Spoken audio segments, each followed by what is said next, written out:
আজকে যে এপিসোডটা করতে চলেছি এই ধরনের এপিসোড আমরা কখনো করি না। অর্থাৎ এই তদন্তমূলক যে সাংবাদিকতা সেটা আমরা করি না, ইনভেস্টিগেটিভ জার্নালিজম যাকে বলে। কিন্তু মাঝে মাঝে আমাদের করতে হয়। আমরা এই কাজে এক্সপার্টও নই, কিন্তু হঠাৎই ঘটনাচক্রে এমন একটা দৃশ্য আমাদের চোখে পড়লো, আমাদের ক্যামেরায় ধরা পড়লো, যাতে আমরা হতবাক হয়ে গেলাম। হ্যাঁ, নির্বাচন কমিশন একটি প্রাইভেট সংস্থা, তাদের নাম হচ্ছে ডেটামেটিক রিসার্চ প্রাইভেট লিমিটেড। তাদের কাজ হচ্ছে মার্কেট রিসার্চ করা। ডেটা মিশন, মার্জনা করবেন, data mission research private limited. এদের কাজ হচ্ছে মার্কেট রিসার্চ করা। এরা এইচএসবিসি কে এদের ক্লায়েন্ট, এইচএসবিসির হয়ে এরা মার্কেট রিসার্চ করেন, জেট এয়ারওয়েজ এর হয়ে মার্কেট রিসার্চ করেন, তারপর ডিএইচএল এর হয়ে করেন, হিন্দুস্তান লিভারের হয়ে করেন, তাজ হোটেলস রিসর্টস এদের হয়ে করেন। এদেরকেই নাকি নির্বাচন কমিশন দায়িত্ব দিয়েছে বাড়ি বাড়ি গিয়ে সমীক্ষা করার। তা কি সমীক্ষা তারা প্রশ্ন করছেন বাড়ি বাড়ি গিয়ে, সেই প্রশ্নের আমরা ভিডিও আপনাদেরকে দেব।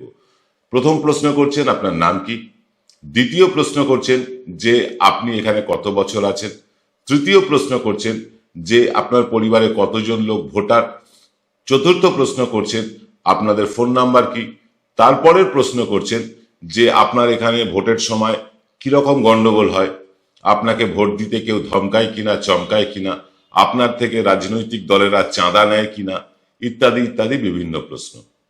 ঘটনাচক্রে এই দৃশ্যটি আমার চোখেই পড়ে যায় এবং পুরোটি আমি ভিডিও রেকর্ড করি। সেই রেকর্ড করা ভিডিও আপনাদের নিশ্চয়ই দেখাবো, কিন্তু তারপরের ঘটনা যেটা ঘটলো সেটা আরো আশ্চর্যজনক। আগে আমরা ভিডিওটি দেখে নেব, তারপরে আসব পরবর্তী ঘটনায়। আসুন দেখে নি ভিডিওটি। কোনো সমস্যা হয়নি তো? না না, আপনার ভোট দিতে ভয় লাগছে এরকম কি আপনার মনে হয়েছে? না না, আমাদের সাথে ওসব কিছু হয় না। আগেরবার ওখানে যে পোলিং স্টেশনে যে অফিসাররা থাকে বা পুলিশরা থাকে, তারা আপনাদেরকে একটু সহযোগিতা করে? মানে আপনি গেলেন, হ্যাঁ না, আপনি গেলেন, আপনাকে একটু লাইনে শান্তিপূর্ণভাবে ভোট হয়, শান্তিপূর্ণভাবে ভোট হয়। আপনি গেলেন, আপনাকে এখানে তো 3টে 4টে 5টা হয়। আপনি আপনারটা বলুন। আমাদেরটা চাকরিতে স্কুলে পড়ে, এদেরটা বোধহয় এইখানে পড়ে। আমাদের তো এই না, আপনি যদি দাঁড়াচ্ছে আপনার সমস্যা হতে পারে বেশিক্ষণ, তো আপনার কি সমস্যা আপনাকে ওরা হেল্প করেছে, সুবিধা সহযোগিতা করেছে? লাইনের আগে রাখা আপনাকে দুজন পরে আপনাকে ছেড়ে দিল, আপনার ওখানে করে তো আপনার জন্য সমস্যা হয় না। আচ্ছা ম্যাডাম, বলছি ভোটার তালিকা সম্বন্ধে জানেন তো? ভোট তালিকায় নাম থাকলে তবে তো আপনি ভোট দিতে পারবেন। আমার তো নাম আছে। হ্যাঁ, ওটাই জানেন কিনা সেটাই, আর কি সব জানি, কার্ড দিয়েছে, এবারে তো ফর্ম ফিল আপ করেও। আচ্ছা, কোনো সমস্যা হয়েছিল ইলেকশনের এই সমস্ত কার্ড ফার্ড নিয়ে? না না, আমাদের বানান সব ঠিক আছে? নেম স্পেলিং সব আচ্ছা, ইভিএম মেশিন সম্বন্ধে জানেন তো? যে মেশিনে ভোটটা দেন আপনি, তো ব্যালট আর ইভিএম মেশিন দুটোতেই দিয়েছেন, তো মেশিন কোনটা ভালো আপনার মনে হয়? আপনার নিজের অভিজ্ঞতা বলুন, আর কিছু না। আমার মানে ভুল হয়ে যায় যেটা। আচ্ছা ঠিক আছে, আচ্ছা আমি এখন সঠিক করবো। ঠিক আছে, এই বউটা দেয় তাহলে, আর আমাদের এইটা না, আমাদের ঠিক আছে, থ্যাংক ইউ। আপনারা দেখলেন ভিডিওটি। ভিডিওতে প্রথম থেকে হয়তো তোলা যায়নি, কারণ প্রথম থেকে আমি মনোযোগ দিয়ে শুনছিলাম। প্রথম দিকের প্রশ্নগুলো হলো, প্রথম কথা হলো, নমস্কার, আমরা নির্বাচন কমিশন থেকে এসেছি। 2-3টে অল্প বয়সী ছেলে মেয়ে, তারা নির্বাচন কমিশন থেকে এসেছি বলে পরিচয় দিয়ে তারা মানুষের সাথে কথা বলা শুরু করলো। এরপরে বিভিন্ন রকম ব্যক্তিগত প্রশ্ন, ব্যক্তিগত ডেটা তারা কালেকশন করলো। আমরা যখন নির্বাচনী সমীক্ষা করি, আমরা যে ধরনের প্রশ্ন করি একই ধরনের প্রশ্ন তারা কিন্তু মানুষকে করতে লাগলো, এবং তারপরে প্রশ্ন শেষ হয়ে যাওয়ার পর তারা পাশের একটি বাড়িতে যান। সেই বাড়িতে গিয়ে একই রকম প্রশ্ন করেন একজন বয়স্ক মানুষকে, মানে ষাটোর্ধ্ব মানুষ, তাকে একই রকম প্রশ্ন করেন। যখন প্রশ্ন চলতে থাকে তখন আমি প্রথম বাধা দিই। আমি বললাম, আপনারা কোথা থেকে এসেছেন? শটান উত্তর, আমরা নির্বাচন কমিশন থেকে এসেছি। যদিও তার ভিডিওটা আমি করতে পারিনি, কথাবার্তাগুলো আমি আপনাদের সাথে যা হয়েছে সেটা বলছি। দূরে একটি সিসিটিভি ক্যামেরা ছিল, প্রয়োজন হলে তার ফুটেজও আপনাদেরকে দেখিয়ে দেব, বা নির্বাচন কমিশনকে বা আদালতেও দেখাতে প্রস্তুত আছি। যাকে তাতে ছবি কতটা এসছে আমি জানি না, তবে আসলেও আসার সম্ভাবনা আছে। যাক, আমি যখন তাদের চ্যালেঞ্জ করলাম যে আপনারা কোথা থেকে এসছেন, বললেন নির্বাচন কমিশন। আমি বললাম আই কার্ড দেখান। তবে আশ্চর্যের ঘটনা, এই মানুষগুলোর সাথে কিন্তু বিএলওরা ঘুরছিল, স্থানীয় যারা বিএলও তারাও ঘুরছিলেন। তো বিএলওদেরকে জিজ্ঞাসা করলাম, তারা সকলেই আমার পরিচিত, একদম ছোট ভাই বোনের মতন। তাদের মধ্যে একজনকে জিজ্ঞাসা করলাম যে তোমরা এনাদেরকে নিয়ে ঘুরছো, ও, কে পাঠিয়েছে? বললো আমাদের ওপর থেকে ইয়ারও নির্দেশ দিয়েছে এনাদেরকে বাড়ি বাড়ি ঘোরাতে হবে। বেশ, আমি বললাম আপনি যে নির্বাচন কমিশন থেকে এসেছেন, আপনার আই কার্ড কোথায়? আমাকে একটা কাগজ দেখানো হলো, তাতে এই ডেটা মিশন প্রাইভেট লিমিটেড বলে, বা পুরো নামটা আমার মনে পড়ছে না, ডেটা মিশন কনসালটেন্সি বা এরকম কিছু একটি লেটার হেডে কাগজ দেখানো হলো। সেই কাগজটিতে লেখা আছে যে সো অ্যান্ড সো পার্সন, তাকে আমরা সমীক্ষার জন্য ব্যবহার করছি, তবে মেয়াদকাল হচ্ছে 25শে ডিসেম্বর থেকে 30শে জানুয়ারি। হ্যাঁ, এই সময়কালটা কিন্তু উল্লেখ আছে। তারপরে যে ভদ্রলোক বা ভদ্রমহিলা সমীক্ষা করছেন তার প্যান কার্ডের একটা ছবি, আর পুরোটাই জেরক্স করা। তা আমি বললাম জেরক্স করা আই কার্ড চলে? বললো না, এটাই আমাদের অফিস থেকে দিয়েছে। তা আমি বললাম এ তো ডেটা মিশন দিয়েছে, আপনাকে নির্বাচন কমিশন কি দিয়েছে? বললো আমাদের অফিসকে নির্বাচন কমিশন নির্দেশ দিয়েছে। তা আমি বললাম যে আপনার অফিসকে যে নির্বাচন কমিশন নির্দেশ দিয়েছে তার কপিটা দেখি। তিনি দেখাতে পারলেন না। মোবাইল খুলে হোয়াটসঅ্যাপ দেখাতে লাগলেন। কারণ হোয়াটসঅ্যাপের কোনো ভ্যালু নেই আমার কাছে, হোয়াটসঅ্যাপও একটা প্রাইভেট সংস্থা, তো হোয়াটসঅ্যাপের কোনো ভ্যালু নেই। অফিসিয়াল মেল আইডি থেকে মেল এসেছে এমন দেখান, ওরা দেখাতে পারলেন না। যাই হোক, বাদানুবাদ চলতে থাকলো, তর্কাতর্কি হতে থাকলো তুমুল পর্যায়ে। ইতিমধ্যেই বেশ ভিড় জমে গিয়েছে তর্কাতর্কি করতে দেখে। তো যখন আমি একদম তর্কের শেষ পর্যায়ে, যখন ওনারা আর কোনো কিছুরই জবাব দিতে পারছেন না, তখন আমি ওনাদেরকে বললাম যে দেখুন, আপনারা যে কাজটা করছেন এটা একেবারে বেআইনি কাজ, এইভাবে করা যায় না। যে কোনো সমীক্ষা করতে হলে সংশ্লিষ্ট জেলার ডিএম এর অনুমতি নিতে হয়, সেটা কোথায় আপনাদের কাছে? বললো আমরা নির্বাচন কমিশনের লোক, আমাদের কোনো অনুমতির দরকার হয় না। স্বাভাবিকভাবেই মানে একজন সুস্থ মানুষকে মানুষ হয়ে সে কথা শুনে তার মাথা ঠান্ডা রাখা যায় না। তা আমি বললাম যে আপনাকে আর একটা বাড়িতেও আমি যেতে দেব না। আমাকে বললেন আপনি সরকারি কাজে বাধা দিচ্ছেন, আমরা পুলিশ ডাকুন। ডাকুন পুলিশ। এদিক ওদিক অনেক ফোনাফোনি করলেন তারা, কাজ হলো না, পুলিশও এলো না, কেউ এলো না তাদেরকে রক্ষা করতে। অবশেষে একজন এই ভদ্রলোক যারা এসেছিলেন সার্ভে করতে, তাদের মধ্যে একটি ছেলে, তিনি ইয়ারোকে ফোন করে বসলেন। তার মোবাইলে লেখা উঠলো ইয়ারো বালি। তো যাই হোক, তিনি বললেন একটু ওনার সাথে কথা বলুন। আমি ইয়ারোর সাথে কথা বলে স্তম্ভিত হয়ে গেলাম। কি? ইয়ারোকে জিজ্ঞাসা করলাম আপনারা কি সমীক্ষা করতে পাঠিয়েছেন কোন নির্বাচন কমিশনের তরফ থেকে? বলছে হ্যাঁ আমরা পাঠিয়েছি। এই ডেটা ম্যাট্রিক কোম্পানিকে পাঠিয়েছেন? বলছে হ্যাঁ পাঠিয়েছি। তারপরে জিজ্ঞাসা করলাম যে এদেরকে যে প্রশ্নগুলো আপনারা দিয়ে পাঠিয়েছেন সেই প্রশ্নগুলো একটু জানতে পারি? বললো হ্যাঁ, আমাদের কোনো প্রশ্ন নেই, আমাদের একটাই প্রশ্ন, এসআইআর এর কাজে আপনি খুশি না অখুশি, এইটুকু জানতে পাঠিয়েছি। আমি বললাম এরা তো এই প্রশ্ন করছেন না, এরা তো করছেন অন্য প্রশ্ন, যে কেউ চমকায় কিনা, কেউ চাঁদা দেয় কিনা, এজেন্টরা বুথের এজেন্টরা ভয় দেখায় কিনা, বাড়িতে আটকে রাখে কিনা, বাড়িতে কতজন মেম্বার, কত তাদের ফোন নাম্বার কি কি, এ তো private data, personal data collection হয়ে যাচ্ছে। তো তখন উনি অবাক হলেন, বলছে না আমি তো এরকম নির্দেশ দিইনি, বা আমাদের তো এরকম নির্দেশ নেই, এসআইআর এর কাজে খুশি না অখুশি দুটোই প্রশ্ন। আমি বললাম এর জন্য আপনারা ডেটাটা কালেকশন করছেন কোথায়? বলছে যে এই ডেটা কালেকশনের জন্য নির্দিষ্ট কিছু নেই। আমি দেখলাম প্রশ্নের উত্তরগুলো একটি ডায়েরিতে সাদা কাগজে লেখা হচ্ছে। তা আমি বললাম এইভাবে কি সমীক্ষা হয়? একটি মেয়ে ছিল অল্প বয়সী, যার ছবিটা আপনারা দেখলেন, তিনি আমাকে চ্যালেঞ্জ করলেন যে আপনি সমীক্ষার কাজ আমাদের শেখাবেন? আমাদের অমুক কোম্পানির সাথে কাজ হয়, তমুক কোম্পানির সাথে কাজ হয়, অনেক বড় বড় কোম্পানির নাম বললেন। তো মেয়েটিকে খুব বিনীতভাবে বললাম যে দেখুন, সমীক্ষার কাজ সর্বত্র একইভাবে হয়। একটা ফর্ম থাকে, সেই ফর্মটা ফিল আপ করতে হয়। আপনারা ডায়েরিতে ভোটারের নাম নিচ্ছেন, ফোন নাম্বার নিচ্ছেন, ইত্যাদি ইত্যাদি কেন করছেন? এগুলো করবেন না। তারপরে রীতিমতো তাদেরকে আশেপাশের লোকজনই খেদিয়ে দেয় এবং তারা চলেও যায়। এই কথাটা কেন বললাম? কারণ এই যে নির্বাচন কমিশনকে ঢাল করে এই ডেটাম্যাটিক কোম্পানি সারা পশ্চিমবঙ্গে ভোটারদের জনমত সমীক্ষা শুরু করেছে, এবং শুধু জনমত সমীক্ষা করা অপরাধ নয়, জনমত সমীক্ষা আমরাও করি, অনেকেই করে, কিন্তু জনমত সমীক্ষা তারা করছেন নির্বাচন কমিশন থেকে এসেছি বলে। আমরা যদি আমাদেরকে যদি কেউ চেস করেন, আমরা আই কার্ড দেখাই এবং তারপরেও যদি চেস হয় ডিএম এর অনুমতিপত্র দেখাই, এইভাবেই তো কাজ হয়। তারা কিছুই দেখাতে পারছেন না। আই কার্ড মানে তাদের কাছে একটা জেরক্স, আধার মার্জনা করবেন, প্যান কার্ডের জেরক্সওয়ালা একটা কাগজ, তারও আবার তারিখ পার হয়ে যাওয়া, অর্থাৎ এই 30 জানুয়ারি পার হয়ে যাওয়া কাগজ তিনি আমাকে দেখাচ্ছেন 1 ফেব্রুয়ারি। তো এইরকম একটা মানে কি বলবো ঘোটালা চলছে সারা পশ্চিমবঙ্গ জুড়ে। সকলকে সাবধান করতে এটা আমি আপনাদেরকে বললাম।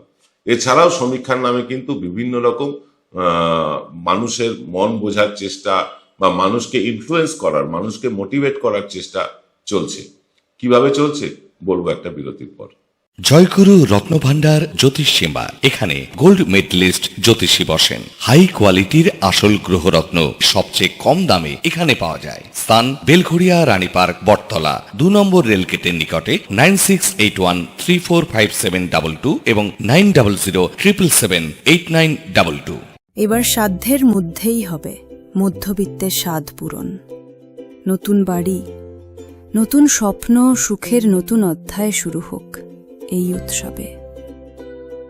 Ashoka group, রিডিফাইনিং realty. ফোন করুন 9163502850। ফিরলাম বিরতির পর। আপনারা দেখছেন এনকে ডিজিটালের এক্স ফ্যাক্টর। আজকে আমরা নির্বাচন কমিশন যে প্রাইভেট সংস্থাকে দিয়ে তারা ভোটারের ডেটা কালেক্ট করছেন, তাদের ফোন নাম্বার কালেক্ট করছেন, বাড়িতে কতজন আছেন কালেক্ট করছেন, মানুষকে ভয় দেখানো হয় কিনা ইত্যাদি ইত্যাদি অনেক কিছু কালেকশন করছেন বলে যাদেরকে পাঠানো হচ্ছে, সেই ডেটামেটিক কোম্পানি আসলে একটি প্রাইভেট সংস্থা। তারা বিভিন্ন হিন্দুস্তান লিভার না, এখন অবশ্যই ইউনিলিভার হয়ে গেছে, ইউনিলিভার, ডিএইচএল, এইচএসবিসি, এইসব বিভিন্ন প্রাইভেট সংস্থার হয়ে তারা কাজ করেন। তারা হয়তো নির্বাচন কমিশনের দ্বারাও অ্যাপয়েন্টেড, কিন্তু তাদের মেয়াদকাল শেষ হয়ে গেছে 30 জানুয়ারি, তারপরেও তারা সমীক্ষা করতে বেরোচ্ছেন। আমাদের প্রশ্ন হচ্ছে যে এই রকম একটা সংস্থাকে কেন বেছে নিল নির্বাচন কমিশন, যে যারা বিভিন্ন প্রাইভেট সংস্থার হয়ে কাজ করে। অর্থাৎ এই যে ফোন নাম্বারগুলো সংগ্রহ করছে, এই ফোন নাম্বার থেকে সেগুলো তারা বিভিন্ন ব্যাংকে, বিভিন্ন যেমন এদের একজন ক্লায়েন্ট হচ্ছেন এয়ারটেল, এই ডেটা মেশনের, এয়ারটেলকে তারা নাম্বার দিয়ে দিল। এবার এয়ারটেল থেকে ফোন করে বলবে আপনি কোন কানেকশন ইউজ করেন, আপনি বললেন জিও, বিএসএনএল বা ভোডাফোন, বললো আপনি এয়ারটেলে আসুন। অর্থাৎ আপনার ডেটা বিক্রি করে দেওয়ার চেষ্টা হচ্ছে, হয় এইসব ভাবে, এরকম ভাবেই ডেটা বিক্রি হয়। তো পার্সোনাল ডেটা কালেকশন করাচ্ছে নির্বাচন কমিশন, কিন্তু নির্বাচন কমিশনের ইয়ারও বলছেন যে না, আমরা এসব করতে বলিনি, এরা নিজের থেকে করছেন। তাই আপনাদেরকে অনুরোধ করছি, এই রকম ডেটা কালেকশন যারা করে, আপনাদেরকে বলে রাখি, যারাই নির্বাচনী সমীক্ষা করুক না কেন, সে এনকে ডিজিটাল হোক আর যেই হোক, কেউ কারুর পার্সোনাল ডেটা সংগ্রহ করে না। অর্থাৎ কেউ যদি নাম বলতে ইচ্ছুক না হয় তাহলে নাম বলবেন না। ফোন নাম্বার চাইবার তো কোনো প্রশ্নই নেই, ঠিকানা চাইবার তো কোনো প্রশ্নই নেই। হ্যাঁ, কোন বিধানসভায় তার বাড়ি সেটা নিশ্চয়ই প্রশ্ন করতে পারেন, কিন্তু এর বাইরে আর কোনো ব্যক্তিগত তথ্য কোনো নির্বাচনী সমীক্ষক সংস্থা করতেই পারে না, করেও না। এই ডেটা মেশন এরা করছে কি, এরা নির্বাচনী সমীক্ষার নামে মানুষকে তো ইনফ্লুয়েন্স করছেই, মানুষকে তো ভয় দেখাচ্ছেই যে আপনার এখানে গন্ডগোল হতে পারে, আপনার এলাকায় এসে লোক চমকাতে পারে, আপনার কাছ থেকে পলিটিক্যাল পার্টির লোকেরা চাঁদা চাইতে পারে, এই ধরনের কথা তো বলছেই। তার সাথে সাথে যেটা বলছে সেটা করছে, সেটা হচ্ছে যে আমার পার্সোনাল ডেটা কালেকশন। এটা চরম অন্যায়। আমার উচিত ছিল পুলিশে তাদের ধরিয়ে দেওয়া, কিন্তু অন্য একটি কাজের তাড়ায় আমাকে বেরিয়ে যেতে হয়েছিল। পুলিশে ধরিয়ে দিলেই সম্ভবত ভালো হতো, কিন্তু ঘটনা হলো সময় পেলাম না। এরকম যদি আপনার আমার চোখে আরো একবার পড়ে, যদি আমার চোখে আর একবার পড়ে, আমি তো পুলিশকে ডাকবই। 1, 2 নম্বর হচ্ছে যে এইরকম ভাবে মানুষকে মোটিভেট করা, মানুষকে নিজেদের দিকে টানার একটা প্রচেষ্টা চলছে টেলিফোনেও। ওভার ফোনে কেউ ফোন করে বলবেন তিনি রাষ্ট্রবিজ্ঞানের ছাত্র বা ছাত্রী, আপনার কাছ থেকে বিভিন্ন রাজনৈতিক বিষয় তিনি জানতে চান। এই জানতে চান বলে আপনি গতবার কাকে ভোট দিয়েছিলেন, আপনি বলবেন কেন কাকে ভোট দিয়েছিলেন, তিনি জানতে চাইবেন। এবার কাকে ভোট দেবেন, ধরুন আপনি বললেন আমি বিজেপিকে ভোট দেবো বা তৃণমূলকে ভোট দেবো বা সিপিআইএম কে দেবো, উনি বলবেন না এটা করবেন না, আপনি অমুক দলকে ভোট দিলে তারাই ভালো কাজ করবে। এইভাবে মানুষকে বোঝানোর চেষ্টা চলছে ফোনে। আর এই ফোন নাম্বারগুলো সংগ্রহ হচ্ছে এই ডেটা মেশনের মতন কোম্পানির কাছ থেকে, বিভিন্ন রাজনৈতিক দলের কাছে এই ডেটা মেশনের তথ্য চলে যাবে, এবং তথ্য চলে যাওয়ার পর সেই কোম্পানিগুলো ফোন করে বলবে আপনার নাম এই তো, আপনি অমুক জায়গায় থাকেন তো, আমি নির্বাচন কমিশন থেকে বলছি। ব্যাস, আপনি তাতে বিশ্বাস করবেন, এবং বিশ্বাস করে যখন আপনার নাম, ফোন নাম্বার সবই ঠিকঠাক বলবেন, তখন আপনার কাছে বিভিন্নভাবে আপনাকে ইনফ্লুয়েন্স করার চেষ্টা হবে। আমরা এটা করলাম কেন, এটা একটা মানে আপনাদের সাবধান করে দিলাম যে টেলিফোনে কোনো সমীক্ষক দলকে আপনি আপনার মতামত দেবেন না, ব্যক্তিগত তথ্য দেবেন না, এবং কোনো সমীক্ষক দল বা কোনো সমীক্ষক সংস্থা আপনার কাছে এসে আপনার নাম, টেলিফোন নাম্বার, বাড়িতে কতজন সদস্য আছে, বাড়িতে কটা টেলিভিশন আছে, বাড়িতে কটা ফ্রিজ আছে, কি এসি আছে কিনা, মোটরসাইকেল চাপেন কিনা, গাড়ি আছে কিনা, এইসব প্রশ্নের উত্তর দেবেন না। প্রথম কথা, এই সমীক্ষক সংস্থাকে উত্তর দেওয়াটা না দেওয়াটা সম্পূর্ণ আপনার নিজের ইচ্ছের ব্যাপার। আপনার যদি প্রশ্ন শুনে মনে হয় যে এই প্রশ্নের উত্তর দেওয়া যায়, তাহলে আপনি দেবেন, না হলে দেবেন না। দেখবেন আমরা যখন সমীক্ষা করি, সমীক্ষার রেজাল্ট দেখাই, তখন আমাদের একটা অপশন থাকে জানি না বা উত্তর দিতে চাই না বলে। এই মানুষগুলো কিন্তু উত্তর দিতে চান না, তাই কিন্তু আমরা এটা লিখি। আর এখানে প্রশ্নের মাধ্যমেই, প্রশ্ন করার পরেই আপনাকে যে কথাগুলো বলা হয়, তাতে কোনো একটি রাজনৈতিক দলকে মানে প্রচার করার জন্যই বলা হচ্ছে। খুব সাবধান, খুব সাবধান এদের থেকে। কোনো ব্যক্তিগত তথ্য কোনো সমীক্ষক সংস্থাকে দেবেন না। আর ডেটা মিশন বলে যাদেরকে নির্বাচন কমিশন অ্যাপয়েন্ট করেছিল, তাদের মেয়াদকাল শেষ হয়ে গিয়েছে 30শে জানুয়ারি। এরপরে এরা আর সমীক্ষা করতে পারে না। এরা কিন্তু 1 ফেব্রুয়ারিও সমীক্ষা করছিল, এবং ঘটনাচক্রে আমার চোখে তা ধরাও পড়ে যায়, এবং সেই ছবি আপনাদেরকে দেখালাম। এবার ঘটনা হচ্ছে যে এই ডেটা মিশন মানে নির্বাচন কমিশন কেন বাঁচল? ডেটা মিশনের সাথে কোনো রাজনৈতিক দলের কি কোনো গূঢ় সম্পর্ক আছে? আমরা এতটা তদন্ত করে দেখার সুযোগ পাইনি, বা আমাদের সেই অপশনও নেই। আমরা যেটা জানতে পেরেছি, এই ডেটা মিশন পশ্চিমবঙ্গের কোম্পানি নয়, এটি সম্ভবত গুরগাঁওয়ের কোম্পানি, এবং গুরগাঁওয়ের এই কোম্পানিটি একটি বিশেষ রাজনৈতিক দলের সাথে তাদের অ্যাটাচমেন্ট আছে, এটা আমরা খবর পেয়েছি। এবার আমরা একেবারে নিশ্চিত নই সেই রাজনৈতিক দলটি কংগ্রেস নাকি বিজেপি নাকি সিপিআইএম নাকি তৃণমূল, সেটা খবর পাইনি। কিন্তু এটা পেয়েছি যে এই ডেটা মিশন কোনো একটি রাজনৈতিক দলকে তাদের ভোটারদের তথ্য সাপ্লাই করছে। খুব সাবধানে থাকুন, খুব সাবধানে উত্তর দিন। ক্যামেরা দেখলে, বুম দেখলে আপনার মুখ দেখাতে হবে বলে আপনি ঝাঁপিয়ে পড়লেন, এটা করবেন না। ক্যামেরা বুম নিয়ে সাধারণত সমীক্ষা হয় না, যেটা হয় সেটাকে ভক্স পপ বলে, আমরাও দেখাচ্ছি। কিন্তু ঘটনা হচ্ছে যে এইরকম ভাবে ব্যক্তিগত তথ্য নির্বাচন কমিশনকে ঢাল করে যারা করছে, আজকের এপিসোডের পর নির্বাচন কমিশন তাদেরকে কি ব্ল্যাকলিস্টেড করবে এবং প্রকাশ্যে জানাবে যে ডেটা মিশনের সাথে আমাদের আর কোনো সম্পর্ক নেই? আজকের অনুষ্ঠান শেষ করছি এখানে। আগামীকাল সকালে আসবেন অরিন্দম বিশ্বাস রাজনৈতিক সৌজন্যতা নিয়ে। রাজনৈতিক সৌজন্যতা, শিষ্টাচার ভারতবর্ষ থেকে একেবারে উবে গিয়েছে। যে যাকে খুশি যা খুশি বলছেন। বিকাশ ভট্টাচার্য মুখ্যমন্ত্রীকে বেহায়া বলছেন, মানে তার জামা কাপড় নিয়ে প্রশ্ন করছেন। একই কথা বলছেন প্রাক্তন পুলিশ কর্তা নজরুল ইসলাম, তিনিও মুখ্যমন্ত্রীর কৌমার্য নিয়ে প্রশ্ন করছেন। এই রকম মানে নোংরা একটা জায়গায় চলে যাচ্ছে রাজনীতি এই সমাজে প্রতিষ্ঠিত মানুষগুলোর জন্য। বিকাশ ভট্টাচার্য একজন প্রতিষ্ঠিত মানুষ, নজরুল ইসলাম একজন প্রতিষ্ঠিত মানুষ। তাদের মুখে এই কথা শুনলে যারা সোশ্যাল মিডিয়ায় গালমন্দ করে বেড়ায়, তারা তো উৎসাহিত হবেই। এই নিয়ে বিশদে আলোচনা করতে আসছেন অরিন্দম বিশ্বাস, ডাক্তার অরিন্দম বিশ্বাস, আগামীকাল সকাল 9টার থার্ড আই অনুষ্ঠানে। নমস্কার।